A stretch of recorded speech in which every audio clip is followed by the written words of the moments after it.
Son las 9:47, estamos en Nada está dicho y recibimos ahora a la economista Carolina Trivelli del Instituto de Estudios Peruanos, quien fuera también ministra de Desarrollo e Inclusión Social.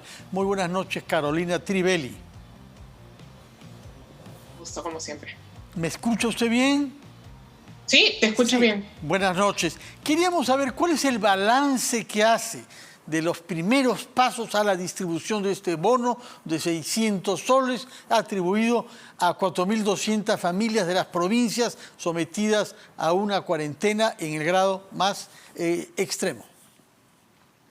A ver, lo que estamos viendo es un tercer nuevo modelo, ¿no?, de entrega de bonos, en el cual se ha tomado una decisión que me parece interesante y es pagar primero a las personas de los hogares más vulnerables, que son las personas que ya reciben algún programa social. Y eso me parece una idea acertada, ¿no? Comenzar primero por quienes con seguridad necesitan más este dinero, ¿no? No me cabe duda que muchas otras personas necesitan también este bono, pero claramente receptores de programas como Pensión 65 o como Contigo, claramente tienen una necesidad mayor y está muy bien comenzar por ellos. ¿Qué porcentaje? ¿Cuál es el porcentaje que constituye las personas de esos programas sociales? No, claramente no son la mayoría, pero son un porcentaje que tiene dos características importantes, ¿no? Uno es que tienen la mayor necesidad, comprobado porque son hogares en situación de pobreza o pobreza extrema ya identificados por el Ministerio de Desarrollo e Inclusión Social, pero la segunda es que son también un grupo que ya está acostumbrado a hacer cobros en el Banco de la Nación, sea a través del depósito en cuenta, en el caso de las señoras de Juntos, por ejemplo, o en ventanilla, con un proceso muy ordenado, como las personas de Pensión 65. Y eso permite que, si bien generan congestión en las agencias del banco, tienen un protocolo de cobro ya trabajado, desarrollado, y el personal del MIDIS está contribuyendo a que este sea un proceso ordenado. En estas semanas, en estas 2 semanas en las cuales se va a concentrar el pago en estos grupos, se está preparando el siguiente grupo de receptores del bono, que son aquellas personas que sí tienen una cuenta en alguna entidad financiera, Banco de la Nación u otra entidad financiera, o que tienen una billetera electrónica, o que tienen probadamente un teléfono celular y capacidad de utilizar el sistema de banca celular del Banco de la Nación. Ese segundo grupo, ¿no?, para el cual hay que verificar que tengan la cuenta, que el receptor sea el miembro del hogar, que tengan un teléfono celular conocido, que tengan que tengan una billetera electrónica activa, es un grupo sumamente mayoritario, ¿no? Y ese es el grupo que va a recibir el pago a partir del 26 de febrero, ¿no? Y luego quedan todavía algunos que no forman parte de estos 2 primeros grupos.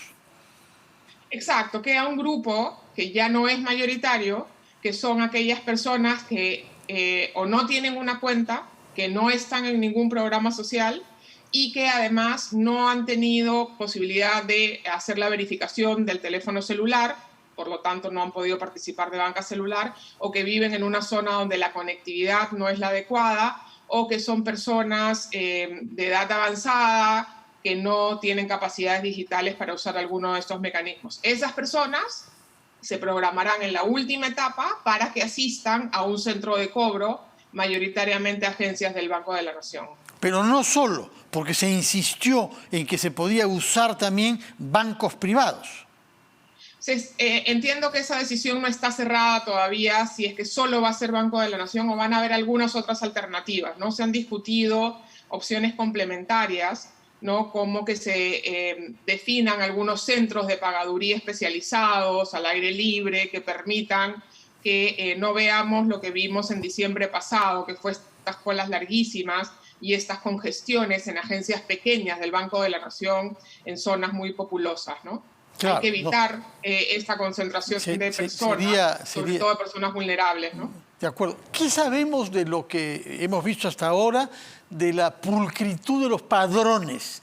Porque hemos visto que en otros campos, incluido el de las vacunas, los padrones no siempre correspondían con la realidad de los nombres. Incluso en la famosa lista de los 487 hay no menos, según el contador Nelson Jack, 13 nombres repetidos. En este caso, ¿qué garantía tenemos de que los padrones de 4.200.000 familias han sido hechos con pulcritud? A ver, este es el padrón que se ha trabajado desde el año pasado para la pagaduría del bono universal, que está construido sobre la base de la información de RENIEC, a la cual se le han agregado otras bases de datos. Este padrón con el que se pagó el segundo bono, el que se pagó entre octubre y diciembre, todavía tenía algunos problemas de exclusiones. La ministra Vargas, del Ministerio de Desarrollo e Inclusión Social, ha señalado que a ese padrón se le han agregado cerca de 100.000 hogares que habían quedado excluidos por problemas en la construcción del padrón, y eso deberían ser buenas noticias, porque lo que más debe preocuparnos sobre el padrón es que no es que no tenga errores, es que no excluya a nadie que necesita el bono, ¿no? Aquí en situaciones de emergencia es mejor equivocarnos por exceso, ¿no?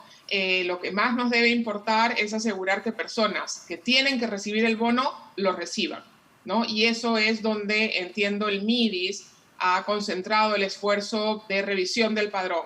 El padrón seguramente va a seguir teniendo algunos errores, y el objetivo es minimizar los errores de exclusión, ¿no? Para asegurar que todo aquel que necesite el bono realmente lo reciba.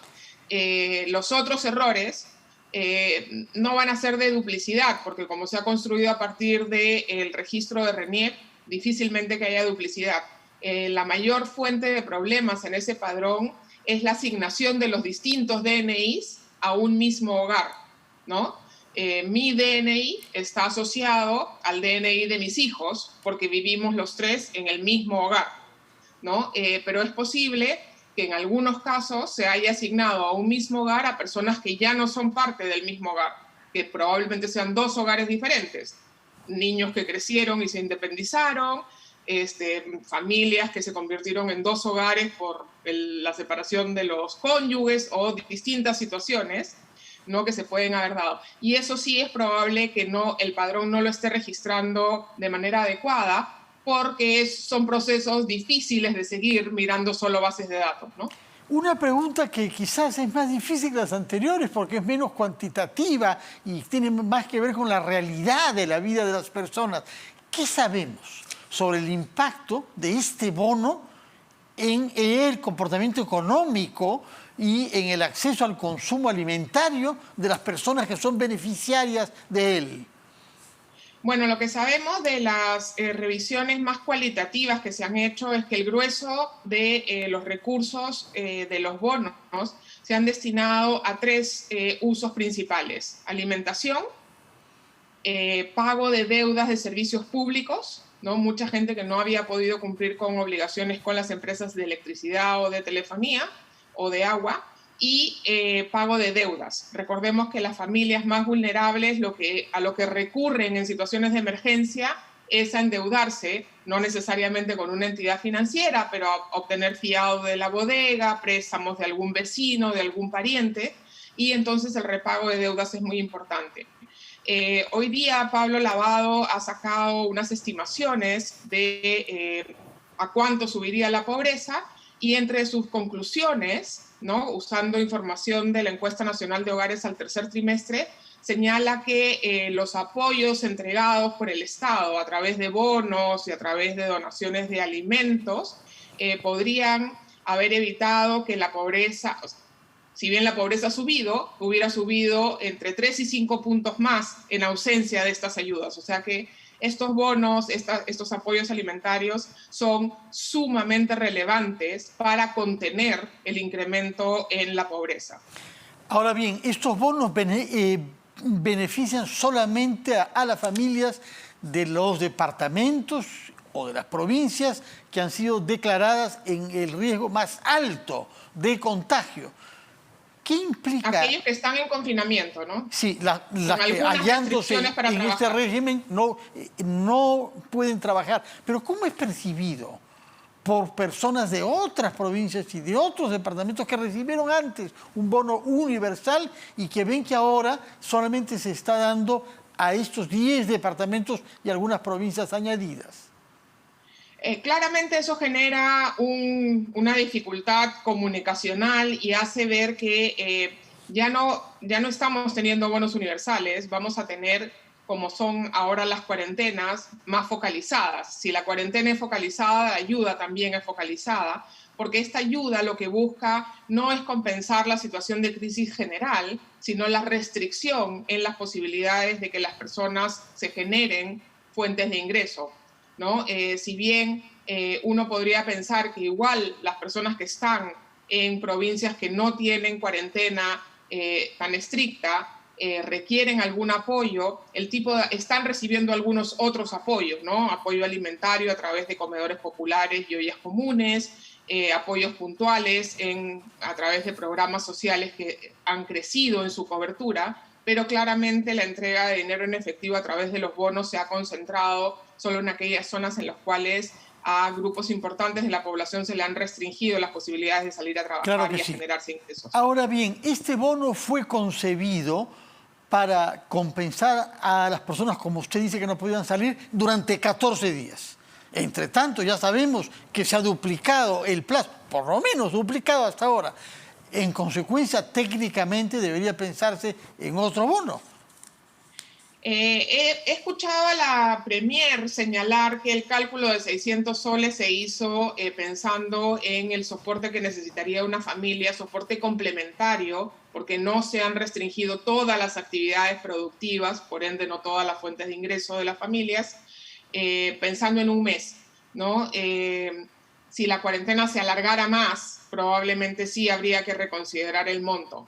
Pero recordemos que el año pasado el monto que se había calculado para los bonos de 760 era pensado en que nadie podía salir a trabajar durante un mes, ¿no? Y se entregaron 2 bonos en todo el año, ¿no? En cerca de 10 meses de afectación de estas medidas de restricción. Una última pregunta. Y eso ha tenido impacto en la pobreza, ¿no? En evitar que la pobreza suba más. Una última pregunta antes de que las 10 suenen. ¿Usted cree que se ha hecho todo lo posible por informar bien de este pago de bonos? ¿O se ha podido mejorar el sistema de comunicación para evitar colas de personas que asisten no para cobrar, sino para informarse? Sin duda, creo que se ha podido hacer mucho más. Creo que se tuvo que hacer una preparación con anterioridad. Hace 15 días antes de que se decretara la cuarentena, probablemente ya se sabía que iba a venir alguna medida de restricción y se debieron preparar las acciones para que la población tenga la información completa.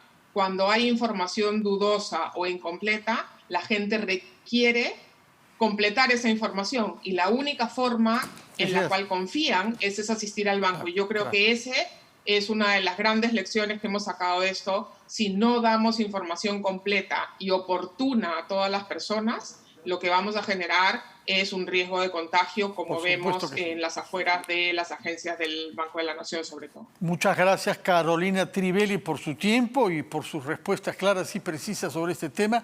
Esperemos que este programa se haga sin mayores tropiezos, porque ya tenemos suficientes en este momento. Muchas gracias y buenas noches para usted. Buenas noches. Hasta acá nuestro programa Nada está dicho.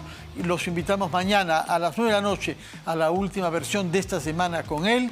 Y solo me queda, antes de separarme, repetirles la recomendación de usar mascarilla, guardar la distancia social y lavarse las manos. Mascarilla puesta, por favor, con el mayor cuidado posible para cubrirse tanto la boca como la nariz. Lo hago yo y me despido. Muy buenas noches. Hasta mañana.